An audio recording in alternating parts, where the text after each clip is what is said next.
ओम शांति। 18 अप्रैल 2026 आज की साकार मुरली रंगीन बड़े बड़े अक्षरों में पढ़ें, सुने और मंथन करें। हम प्रतिदिन प्रातः 4 बजे, 6 बजे, शाम को 4 बजे, 8 बजे मुरली मंथन करते हैं। आप अपनी सुविधा अनुसार चारों समय में जब भी जुड़ना चाहें जुड़ सकते हैं। उसके लिए गूगल मीट का लिंक इसी वीडियो के डिस्क्रिप्शन बॉक्स में दिया हुआ है। उस लिंक को वहां से कॉपी करना है, अपने पास सेव कर लेना है, कहीं पेस्ट करके रख लेना है। क्लिक करेंगे, हर बार उससे जुड़ जाएंगे। और डायरेक्ट लेते हैं तो ब्राउजर में पेस्ट कर दो तो डायरेक्ट जुड़ जाएंगे।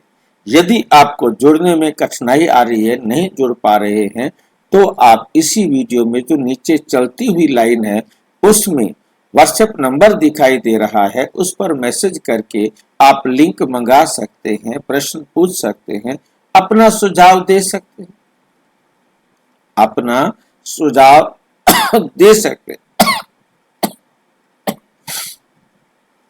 हम प्रतिदिन आपके पास मुरली के प्रश्न उत्तर भेजते हैं, जिसमें आप अपना जांच कर सकते हैं कि मेरे कितने प्रश्न ठीक है।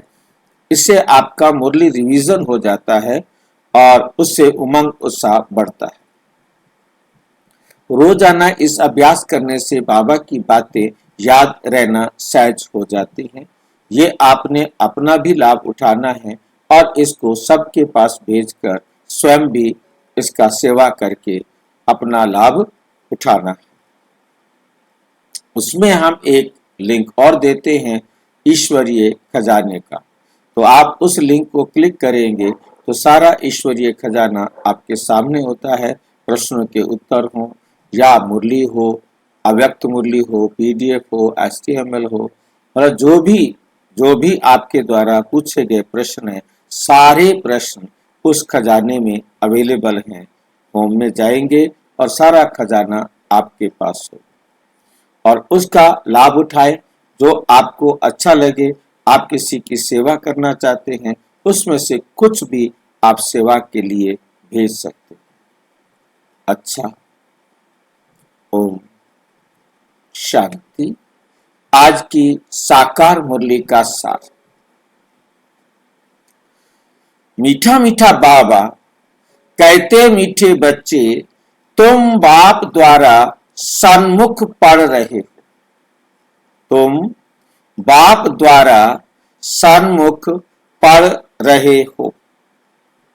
तुम्हें सतयुगी बादशाही का लायक बनने के लिए पावन जरूर बनना है। पावन जरूर बनना है। प्रश्न, बाप के किस ऑक्यूपेशन को तुम बच्चे ही जानते हो?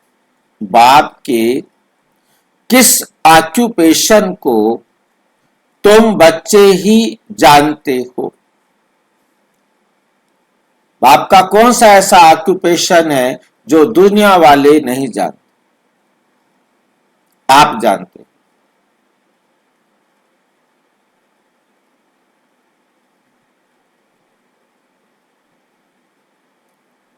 कौन सा क्या ऑक्यूपेशन है बाप का जो दुनिया वाले नहीं जानते? तुम जानते हो कि हमारा बाप बाप भी है, टीचर भी है और सतगुरु भी। बाप कल्प के अंत में संगम युग पर आते हैं, पुरानी दुनिया को नया बनाने। एक आदि सनातन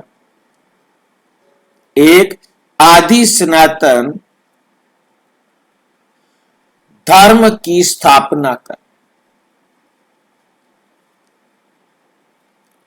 बाप अभी हम बच्चों को मनुष्य से देवता बनाने के लिए पढ़ा रहे हैं। ये ऑक्यूपेशन हम बच्चों के सिवाय और कोई नहीं जानता, और कोई नहीं जानता। गीत भोलेनाथ से निराला और कोई, सारी दुनिया की बिगड़ी को बनाने वाला और कोई। भाई आपको पेशा मतलब पेशा है ना? पेशा तो परमात्मा का धंधा है, पेशा है सारी दुनिया को पतित से पावन बनाने का, सारे संसार को दुखी से सुखी बनाने का, भ्रष्टाचारी से श्रेष्ठाचारी बनाने का। ओम शांति। ओम शांति का अर्थ तो बच्चों को बार बार समझाया है। ओम माना मैं आत्मा हूं, मेरा ये शरीर है, शरीर भी कह सकता है कि मेरी ये आत्मा है। जैसे शिव बाबा कहते हैं तुम मेरे हो, बच्चे कहते हैं बाबा आप हमारे हो, वैसे आत्मा भी कहती है मेरा शरीर, शरीर कहेगा मेरी आत्मा। अभी आत्मा जानती है मैं अविनाशी हूं। हाँ जी, शरीर शरीर कैसे कहेगा कि मेरी आत्मा? आत्मा तो भी कह सकती है शरीर द्वारा ये मेरा शरीर है, पर शरीर कैसे कह सकता है कि ये मेरी आत्मा?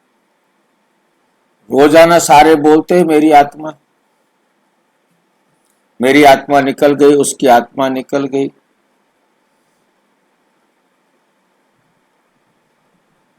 ये तो जब हम उनसे पूछेंगे, ये तो जब हम उनसे पूछेंगे कि आत्मा निकल गई है, अब शरीर बोल के दिखाए।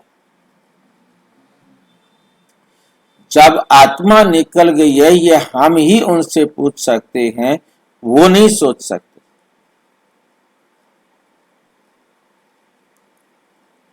शरीर बोलने का रहता था तो मुर्दा भी बोलता था। वही ना, वही बात है कि वो हम पूछ सकते हैं, परंतु बाबा के सामने बैठे हुए भगत बच्चों को एकदम तो नहीं कर सकते ना। ये जागृत अवस्था हमारी चाहिए। जो बात हमें जानकारी में आ गई उसको हम याद रखें। जो नए बच्चे आए हैं उनको बाबा समझा रहे हैं, धीरे धीरे उनको भी समझ में आ जाएगा। शरीर कहेगा मेरी आत्मा। अभी आत्मा जानती है कि मैं अविनाशी हूं। आत्मा बिगर शरीर कुछ कर ना सके। आत्मा नहीं है तो शरीर कुछ नहीं कर सकता, बोल भी नहीं सकता। शरीर तो है, कहते हैं मेरी आत्मा को तकलीफ नहीं देना। मेरी आत्मा पाप आत्मा है या मेरी आत्मा पुण्य आत्मा है। तुम जानते हो मेरी आत्मा सतयुग में पुण्य आत्मा थी। आत्मा खुद भी कहेगी मैं सतयुग में जब पावन नहीं था तब दुनिया में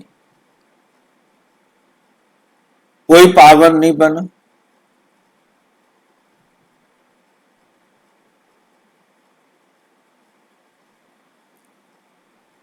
मैं सतयुग में सतो प्रधान अथवा सच्चा सोना थी। सोना है नहीं, ये एक मिसाल दिया जाता है। हमारी आत्मा पवित्र थी, गोल्डन एज्ड थी। अब भी तो कहते हैं इम्प्योर हूं, अब तो मैं पतित हूं। दुनिया वाले ये नहीं जानते। तुमको तो श्रीमत मिलती है, तुम अब जानते हो, तुम अब जानते हो। हमारी आत्मा सत्तो प्रधान थी, हम तमो प्रधान बनी। हम क्या बन गई हैं? तमो प्रधान बनी है। हर एक चीज ऐसे होती है, बाल, युवा, वृद्ध, हर चीज नए से पुरानी जरूर होती है। दुनिया भी पहले गोल्डन एज सतो प्रधान थी, फिर अब तमो प्रधान आयरन एज्ड है। तभी सारे दुखी हैं। सतो प्रधान माना सुधरी हुई दुनिया, सतो प्रधान माना सुधरी हुई दुनिया, तमो प्रधान माना बिगड़ी हुई। गीत में भी कहते हैं बिगड़ी को बनाने वाले, पुरानी दुनिया बिगड़ी हुई है क्योंकि रावण राज्य है और सभी पतित है। सतयुग में सब पावन थे, उनको न्यू वाइसलेस वर्ल्ड कहा जाता है। ये है ओल्ड विशेष वर्ल्ड। अब कलयुग आयरन एज है। ये सब बातें कोई स्कूल कॉलेज में नहीं पढ़ाई जाती। भगवान आकर पढ़ाते हैं, राजयोग सिखाते हैं। गीता में लिखा हुआ है भगवानोवाच, श्रीमद् भगवत गीता। श्रीमत माना श्रेष्ठ मत। श्रेष्ठ ते श्रेष्ठ ऊंच ते ऊंच भगवान है, उनका नाम एक्यूरेट शिव है। रुद्र जयंती व शिव जयंती व रुद्र रात्रि कभी नहीं सुना होगा। शिवरात्रि कहते हैं शिव तो निराकार है। अब निराकार की रात्रि व जयंती कैसे मनाई जाती है, कैसे मनाई जाती है? एक्यूरेट नाम क्यों कहा? एक्यूरेट बोले तो हाँ जी, बाबा ने कहा मेरा नाम एक्यूरेट शिव है। हाँ, एक्यूरेट बोले तो एक्यूरेट मेरा नाम शिव है। शिव माना जीरो, शिव माना कल्याणकारी। बाकी जो जितने भी नाम रखे गए, उन्होंने जो जो विशेषता देखी, उस विशेषता के आधार पर उन्होंने नाम रख दिए भक्ति मार्ग।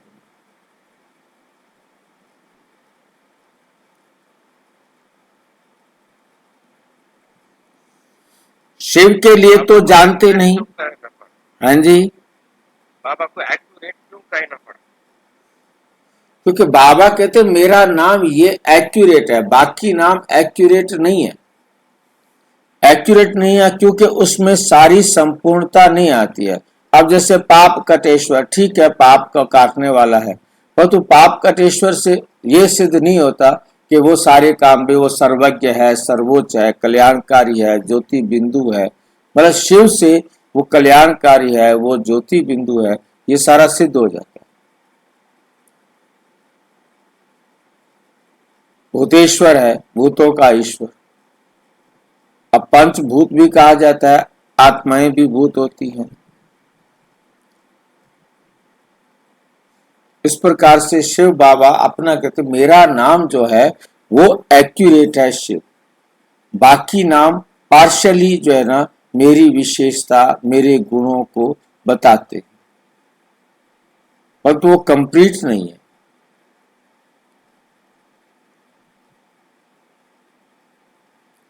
ये तो जानना चाहिए ना। अब तुमको समझ मिली है कि श्री कृष्ण ने सतयुग आदि में कैसे जन्म लिया।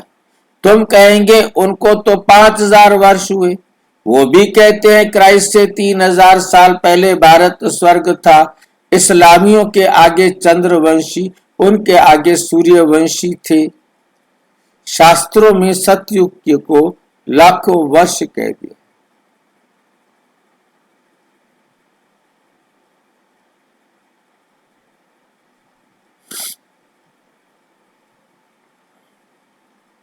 शास्त्रों में सतयुग को लाखों वर्ष दे दिए हैं। गीता है मुख्य। गीता से ही देवी देवता धर्म स्थापन हुआ। वो सतयुग त्रेता तक चला। अर्थात गीता शास्त्र से आदि सनातन देवी देवता धर्म की स्थापना हुई। परंतु वे गीता का ज्ञान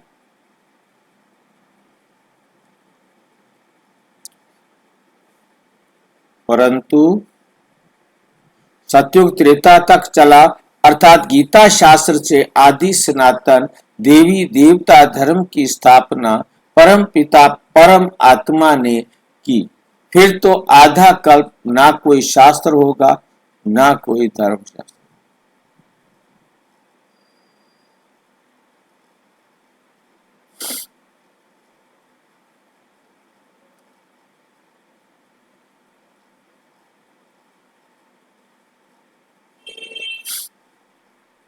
कोई धर्म स्थापक हुआ? बाप ने आकर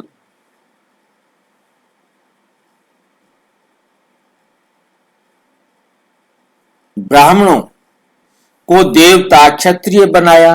गोया बाप तीन धर्म आकर स्थापन करते हैं, ब्राह्मण धर्म, देवता धर्म और क्षत्रिय धर्म, और ये है लीप धर्म। इनकी आयु थोड़ी है। कौन से धर्म की? सनातन धर्म। तो सर्वशास्त्रमयी शिरोमणि गीता भगवान ने गाई, बाप पुनर्जन्म में नहीं आते। भाई जी, किसकी आयु कम है? किसकी आयु कम? अभी आप चाहते ना किसकी, इस धर्म की आयु कम है? इनकी आयु, सनातन धर्म की आयु, ब्राह्मण धर्म की आयु कम है ना। अच्छा, लेकिन आदि सनातन तो उसने था ना सतयुग में, तो उसकी तो कम है, ब्राह्मण धर्म की कम है ना सर? आयु मनुष्यों की नहीं, यहाँ आयु धर्म की बता रहे हैं। हाँ, धर्म की बोल रहे हैं। ब्राह्मण धर्म के तो 100 वर्ष का ही तो है संगम हाँ, में। ब्राह्मण व धर्म 100 वर्ष का ही है। संगम युग पर पुरुषोत्तम बनने वाला धर्म भी 100 वर्ष का ही।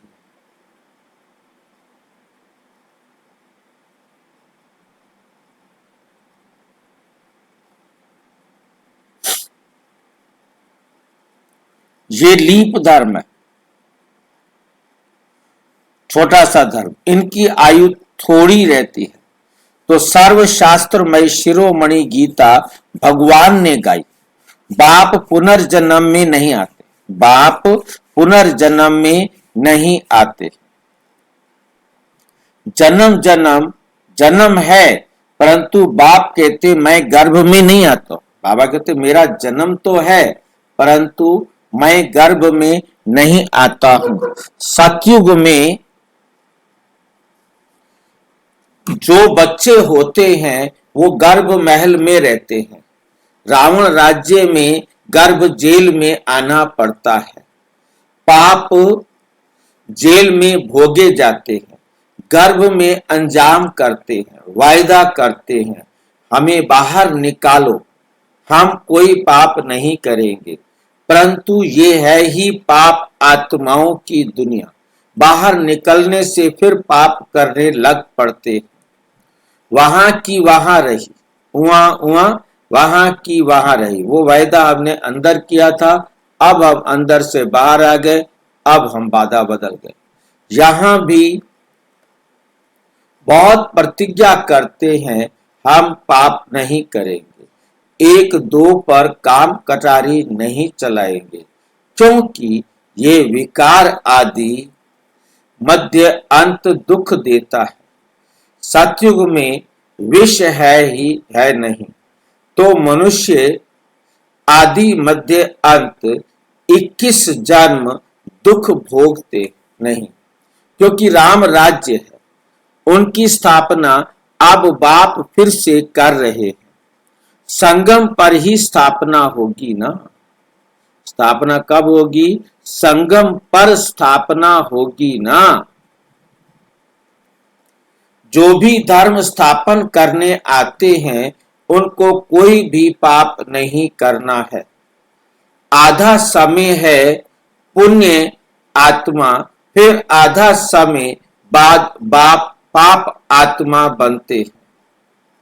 तुम सतयुग त्रेता में पुण्य आत्मा रहते हो, फिर पाप आत्मा बनते हो। सतो प्रधान आत्मा जब ऊपर से आती है तो वे सजाएं खा नहीं सकती, तो वे सजाएं खा नहीं सकती। क्राइस्ट की आत्मा धर्म स्थापन करने आई, उनको कोई सजा मिल ना सके। कहते हैं क्राइस्ट को क्रॉस पर चढ़ाया, परंतु उनकी आत्मा ने कोई विकर्म आदि किया ही नहीं है। वे जिसके शरीर में प्रवेश करते हैं उनको दुख होता है, वे सहन करते हैं। जैसे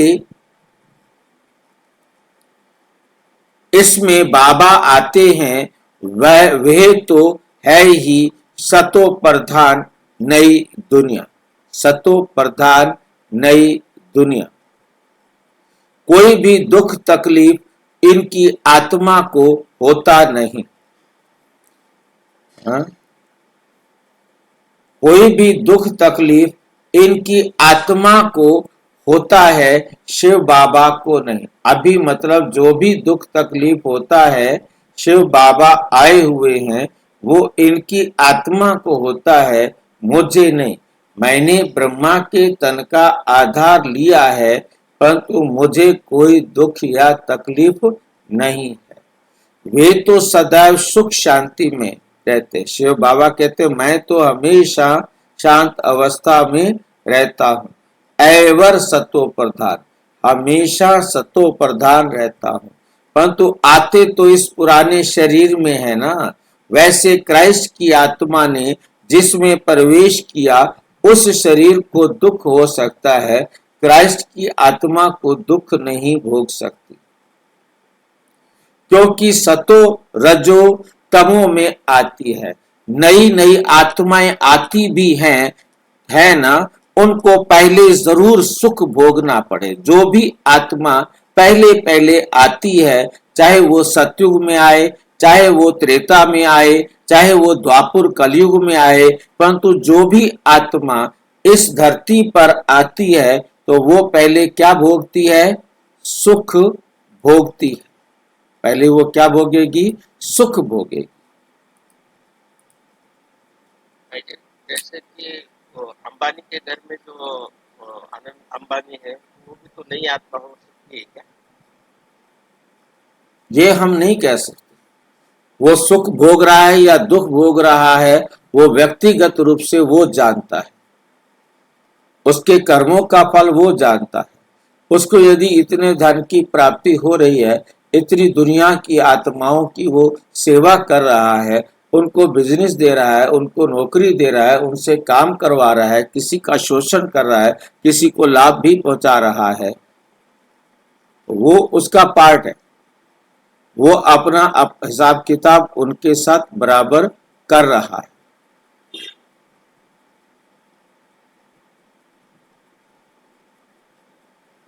शुरू में क्यों भोगती है भाई जी? ऐसे ऐसे ये कोई रूल है? हाँ जी, आते ही हर आत्मा सुख क्यों भोगती है पहले, और फिर एंड में दुख दुख भोगती हर है? आत्मा क्यों सुख भोगती है पहले, या दुख भोगती है, क्या पूछ रहे हो? हाँ, पहले क्यों सुख, मतलब पहले जब सुख भी भोगती आत्मा है। चाहे सतयुग में आए, चाहे त्रेता में आए, चाहे द्वापुर में आए, चाहे कलयुग में आए, जब वो आएगी, वो उसकी अपनी सबसे टॉप स्टेज होगी। जैसे किसी आत्मा ने 10 नंबर लिए हैं, तो वो अपने टॉप स्टेज पर है। तो 10 नंबर वाली आत्मा जब इस संसार में आएगी, तो धीरे धीरे 9 पर आएगी, फिर 8 पे आएगी, फिर 7 पे आएगी, फिर 6 पे आएगी। अब जो 40 नंबर लेने वाली आत्मा है, वो जब आएगी, तो 40% वो पवित्र आत्मा है। अब वो धीरे धीरे 39 पर आएगी, 38 पर आएगी, 37 पर आएगी, 36 पर आएगी। एक एक करते धीरे धीरे वो आत्मा पतित बनेगी। तो जब वो आती है, उस समय से लेकर जितना समय इस संसार में रहती है, उसको 4 हिस्से में बांट दिया जाता है। पहला हिस्सा गोल्डन, दूसरा हिस्सा सिल्वर, तीसरा हिस्सा कॉपर और चौथा आयरन।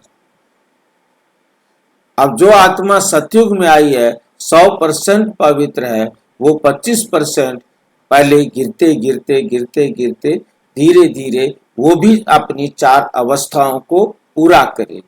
हर आत्मा की अपनी अपनी 4 अवस्थाओं में काउंट किया जाता है।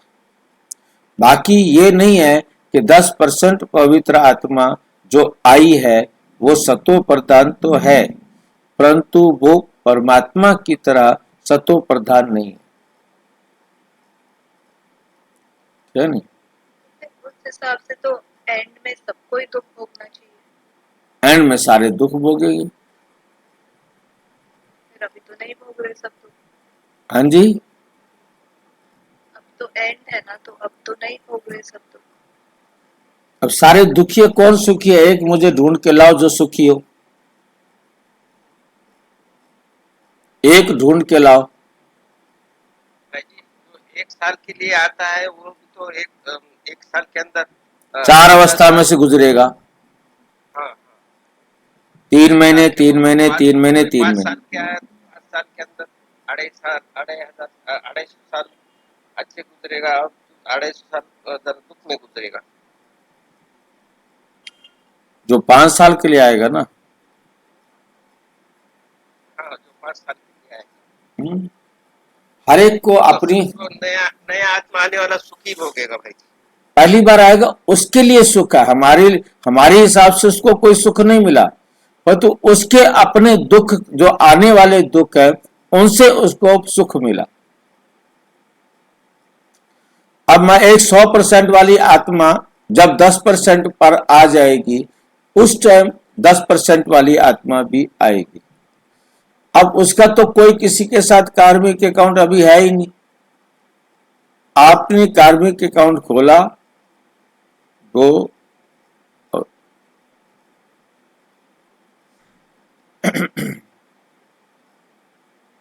जी जो बाद में आत्माएं आएगी वो जल्दी जल्दी गिरेगी नहीं। हाँ, उनकी गिरने की स्पीड है ही वो 10%, तो उसी हिसाब से गिरेगी। जी जो 100% वाली है उसको 5,000 साल लगे गिरने में, जो 10% वाली है उसको कितना लगेगा? 500 साल।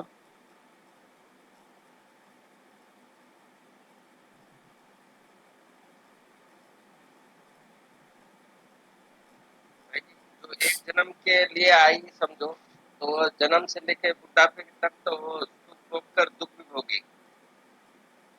सुख भोग कर दुख भोग गया, पहले उसको सुख मिलेगा, परंतु वो सुख नहीं जो सात्विक में हमने दिया।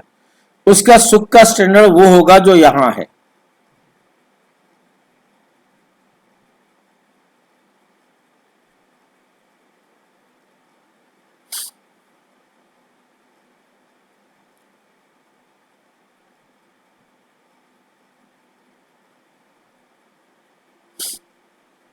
उनको पहले जरूर सुख भोगना पड़े। दुख भोग नहीं सकती, ला नहीं कहता। इसमें बाबा बैठे हैं, कोई भी तकलीफ इनको दादा को होती है ना कि शिव बाबा। परंतु ये बातें तुम बच्चे जानते हो, और किसी को नहीं पता कि परमात्मा कब किसके शरीर में आ जाए।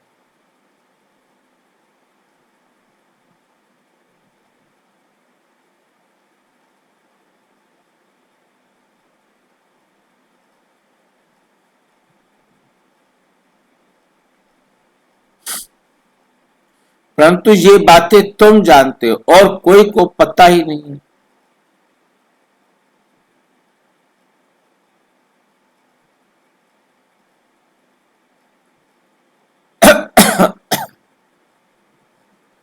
और किसी को बुलाते नहीं है। ये सब राज अभी बाप बैठ समझाते हैं। इस सहज राज योग से ही स्थापना हुई पड़ी है नरकवासियों को।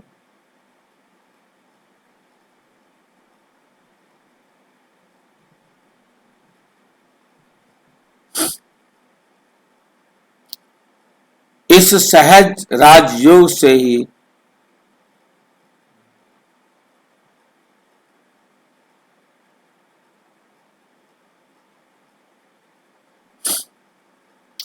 इस सहज राजयोग से ही स्थापना हुई थी। फिर भक्ति मार्ग में यही बातें गाई जाती। इस नाटक द्वारा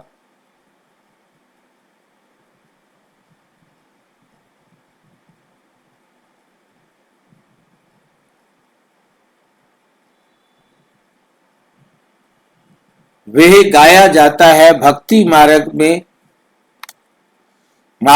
मार्ग शुरू होता है तो फिर शिव बाबा की पूजा होती है।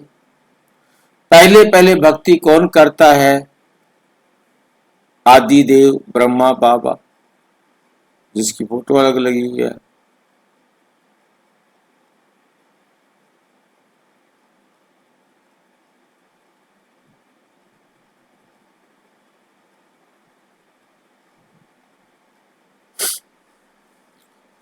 तो फिर पूज्य से पुजारी बन जाते हैं। बाप समझाते हैं तुम बच्चों को पहले पहले बुद्धि में आना चाहिए। क्या आना चाहिए पहले पहले हमारी बुद्धि में? कि निराकार परम पिता परमात्मा इस द्वारा हमको पढ़ाते हैं। किस द्वारा? इस ब्रह्मा बाबा द्वारा। ऐसी कोई और जगह सारे वर्ल्ड में नहीं है, सारे वर्ल्ड में ऐसी कोई जगह नहीं जहां ऐसे समझाते हो।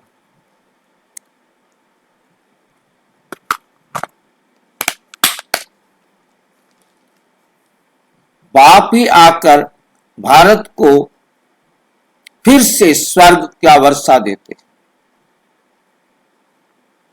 फिर से स्वर्ग का वर्षा देते।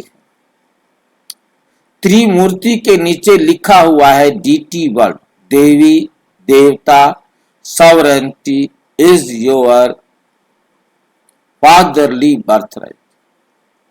डीटी वर्ल्ड की राजधानी को प्राप्त करना है, राज्य को प्राप्त करना है, तो ये आपके जन्म सिद्ध अधिकार है।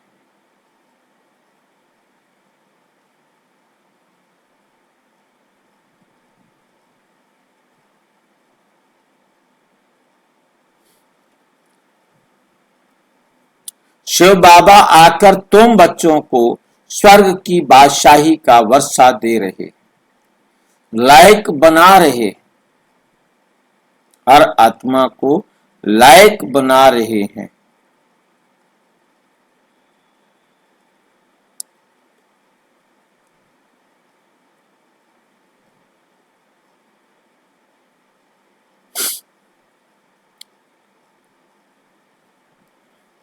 तुम जानते हो बाबा हमको लायक बना रहे हैं। हम पतित थे ना, पावन बन जाएंगे।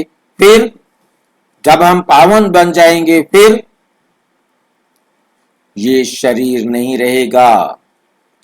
रावण द्वारा हम पतित बने हैं, फिर परम पिता परमात्मा आकर हमें पावन बनाए,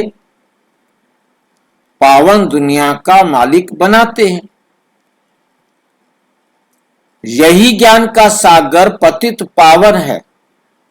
वो निराकार बाबा हमको पढ़ा रहे हैं। सब तो इकट्ठा नहीं पढ़ सकते। सन्मुख तुम थोड़े बैठे हो, बाकी सब बच्चे जानते हैं। अभी शिव बाबा ब्रह्मा के तन में बैठ सृष्टि के आदि मध्य अंत का नॉलेज सुनाते हैं। वह मुरली लिखत द्वारा आएगी और सत्संगों में ऐसे थोड़े ही समझेंगे। आजकल टेप मशीन भी निकली है, इसलिए भरकर भेज देते हैं। वो कहेंगे फलाने नाम वाला गुरु सुनाते। बुद्धि में मनुष्य ही रहता है। यहां तो वे बात है ही नहीं। ये तो निराकार बाप नॉलेजफुल है। मनुष्यों को नॉलेजफुल नहीं कहा जाता।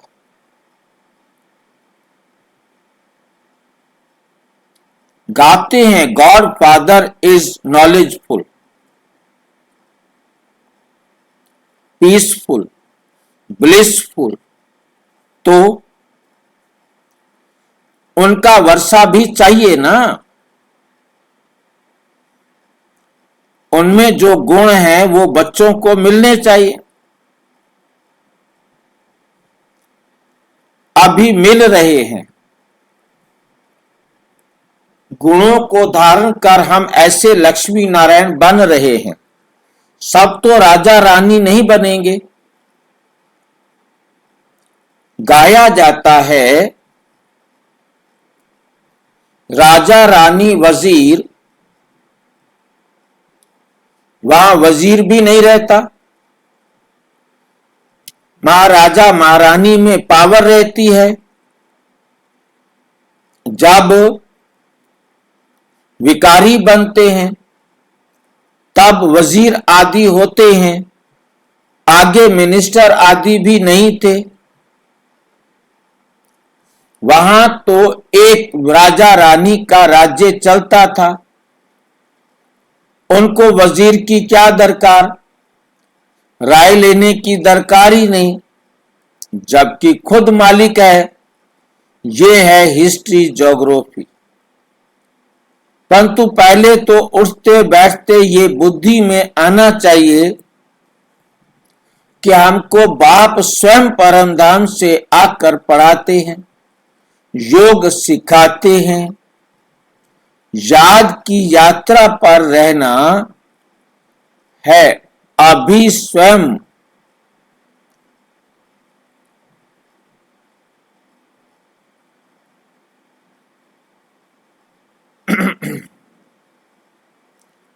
अभी नाटक पूरा होता है। हम बिल्कुल पतित बन गए हैं, क्योंकि विकार में जाते हैं, इसलिए पाप आत्मा कहा जाता है। सतयुग में पाप आत्मा नहीं होते, वहां है पुण्य आत्माएं। वे है प्रारब्ध, जिसके लिए तुम अभी पुरुषार्थ कर रहे हो।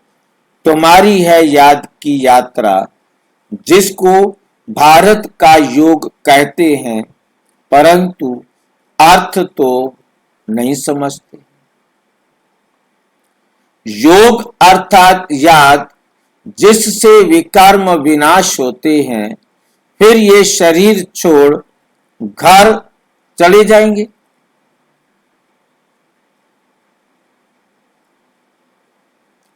उनको स्वीट होम कहा जाता है।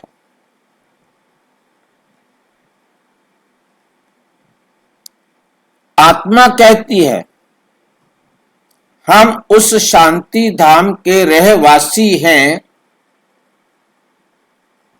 हम वहां से न अंगे अशरीरी आए हैं, यहां पाठ बजाने के लिए शरीर लिया है।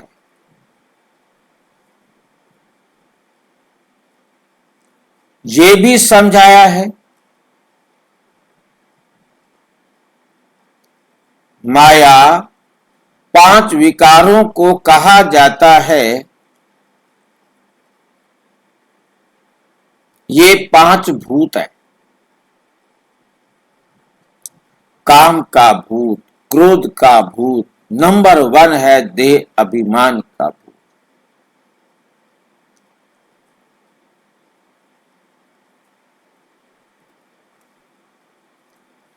बाप समझाते हैं सतयुग में ये विकार होते नहीं,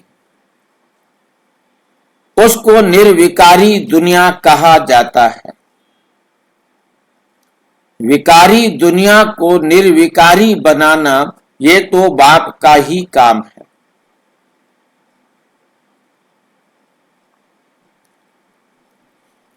उनको ही सर्वशक्तिमान, ज्ञान का सागर, पतित पावन कहा जाता है।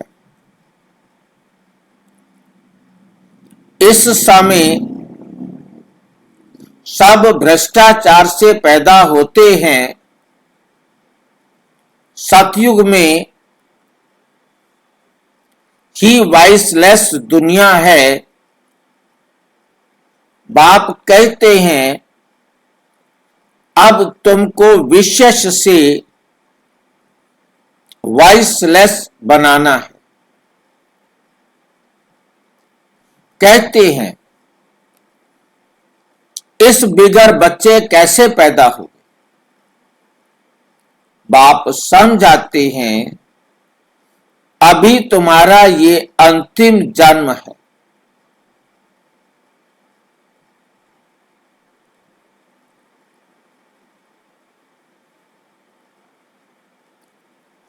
मृत्यु लोक ही खत्म होना है, फिर इसके बाद विकारी लोग होंगे नहीं। इसलिए पाप से पवित्र बनने की प्रतिज्ञा करनी है।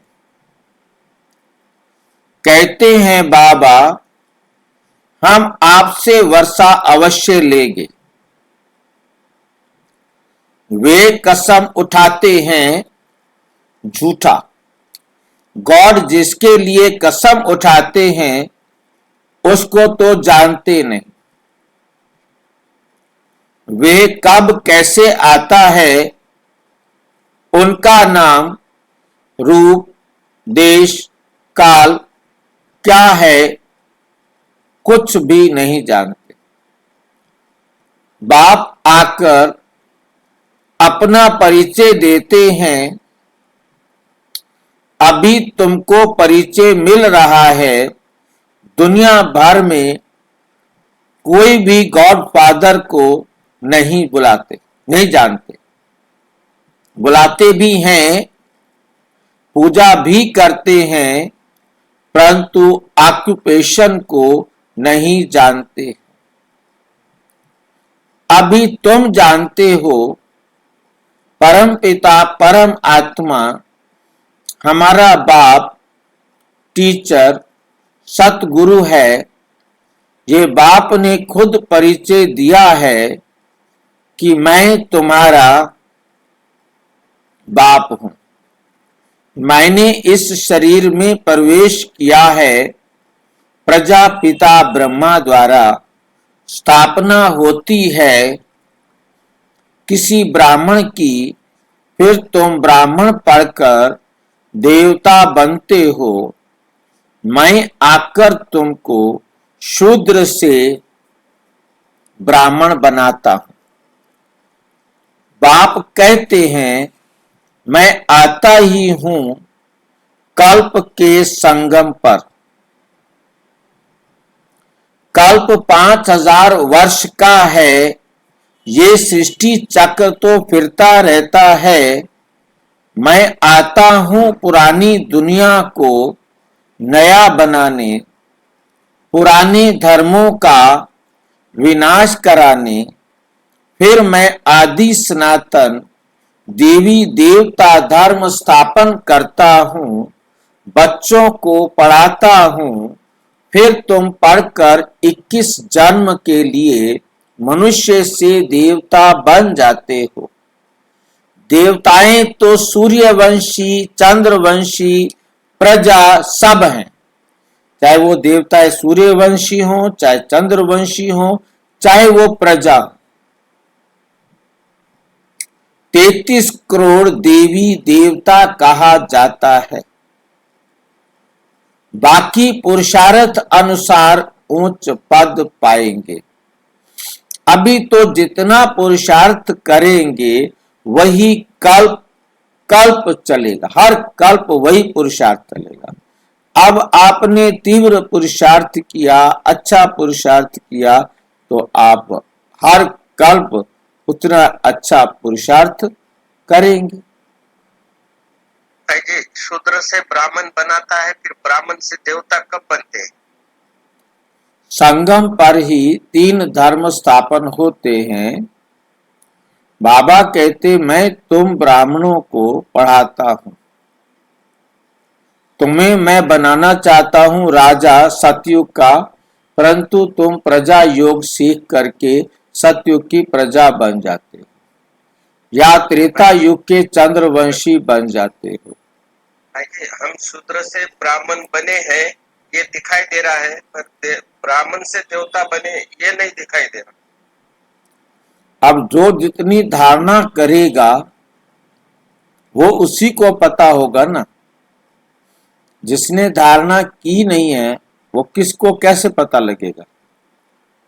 जी, जैसे कि हम शूद्र थे, ब्राह्मण बने, ये सब दिखाई देते हैं, देखते भी है और समझते भी है, पर देवता कहाँ दिखाई देते हैं कि उनका ग्रुप कहाँ है? जैसे ब्राह्मणों का ग्रुप है, देवताओं का ग्रुप नहीं नजर आता।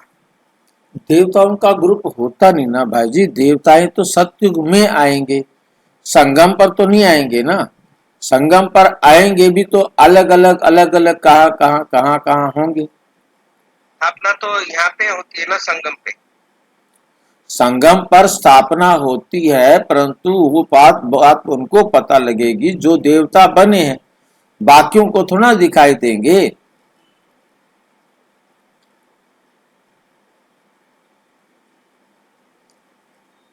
सबको तो नहीं दिखाई देंगे ना। उसकी जो अपनी अवस्था है उससे पता चलेगा।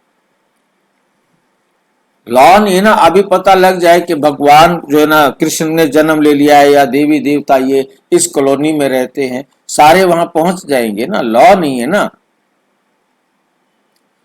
उनको अभी देवी देवता का टाइटल भी नहीं दे सकते क्योंकि अभी तो अप्रेंटिसशिप कर रहे हैं।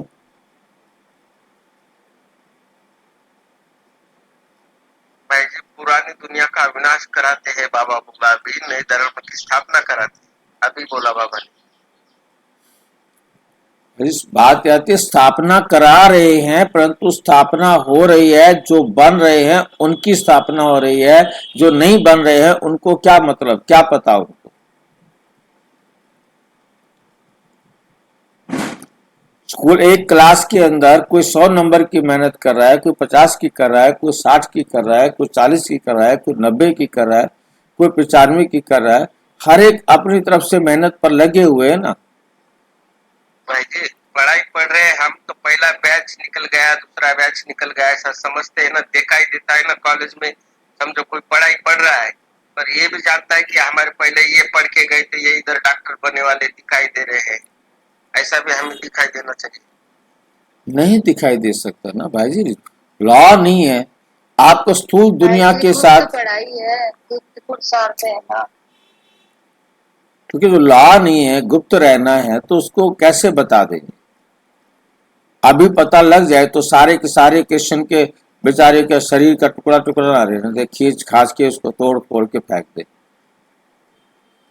आप खींचोगे अपनी तरफ, मैं खींचूंगा अपनी तरफ, सारे खींचेंगे अपनी तरफ।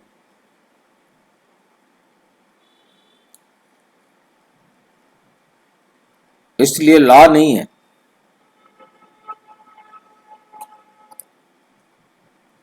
कल्प कल्प ऐसा पुरुषार्थ करते हैं, ऐसा ही पद जाकर पाएंगे। ये तुम बच्चों की बुद्धि में है कि हमको निराकार भगवान पढ़ाते, उनको याद करने से ही हमारे विकर्म विनाश होंगे। बिगर याद किए विकर्म विनाश हो नहीं सकते। मनुष्यों को ये भी पता नहीं कि हम कितने जन्म लेते हैं। शास्त्रों में कोई ने गपोड़ा लगा दिया 84 लाख जन्म। अभी तुम जानते हो 84 जन्म है, ये अंत का जन्म है, फिर हमको स्वर्ग में जाना है। पहले मूल वतन में जाकर फिर स्वर्ग में जाएंगे।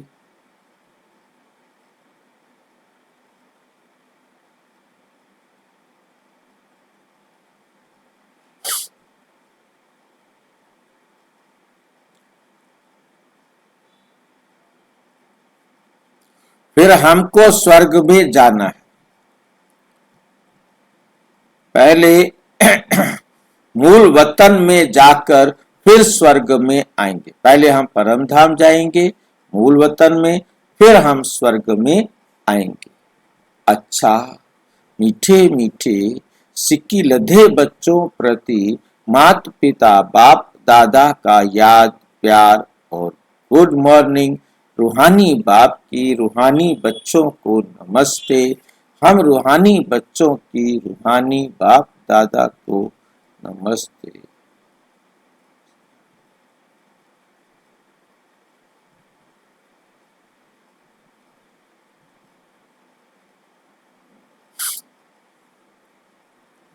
धारणा के लिए मुख्य सार नंबर 1, बाप से जो पवित्र बनने की प्रतिज्ञा की है उस पर पक्का रहना है, हिलना नहीं।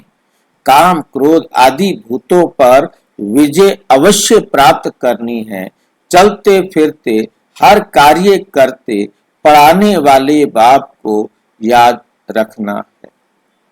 अब नाटक पूरा हो रहा है, इसलिए इस नाटक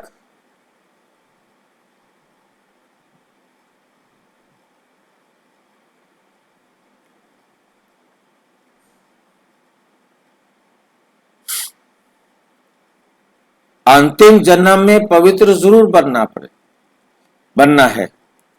वरदान, सर्व खजानों से भरपूर बन अपने चेहरे द्वारा सेवा करने वाले सच्चे सेवाधारी भव।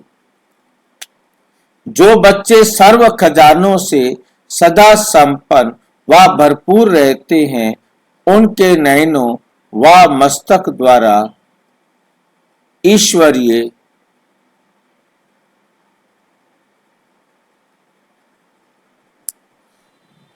नयनों व मस्तक द्वारा ईश्वरीय नशा दिखाई देता है। उनका चेहरा ही सेवा करता है। जिसके पास जास्ती अथवा कम ज्यादा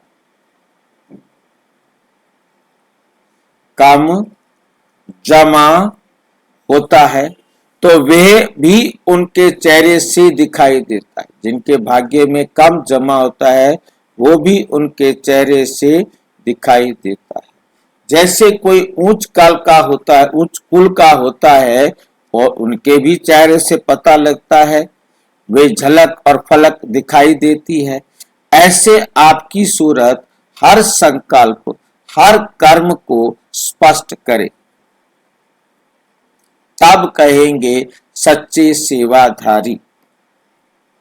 स्लोगन, समय और संकल्प के खजाने की बचत कर जमा का खाता बढ़ाओ। जमा का खाता बढ़ाओ। ये अव्यक्त इशारे महान बनने के लिए मधुरता और नम्रता का गुण धारण करो। जब एक दो को मीठा खिलाते हो, उसमें मुख थोड़े समय के लिए मीठा होता है, लेकिन स्वयं ही मीठा बन जाओ। मुख में सदा ही मधुर बोल रहे, जैसे मीठा खाने और खिलाने से खुश होते हो, ऐसे मधुर बोल स्वयं को भी खुश करते, दूसरों को भी खुश कर देते। इससे सदा सर्व का मुख मीठा करते रहो। सदा मीठी दृष्टि, मीठा बोल, मीठे कर्म हो। अच्छा, ओम शांति। और विस्तार को जानने के लिए प्रजापिता ब्रह्मा कुमारी ईश्वरीय विश्वविद्यालय के किसी भी सेवा केंद्र पर संपर्क करें।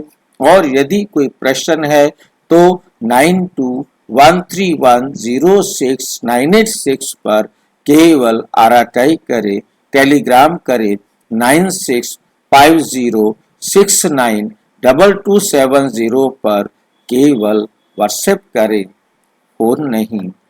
ओम शांति।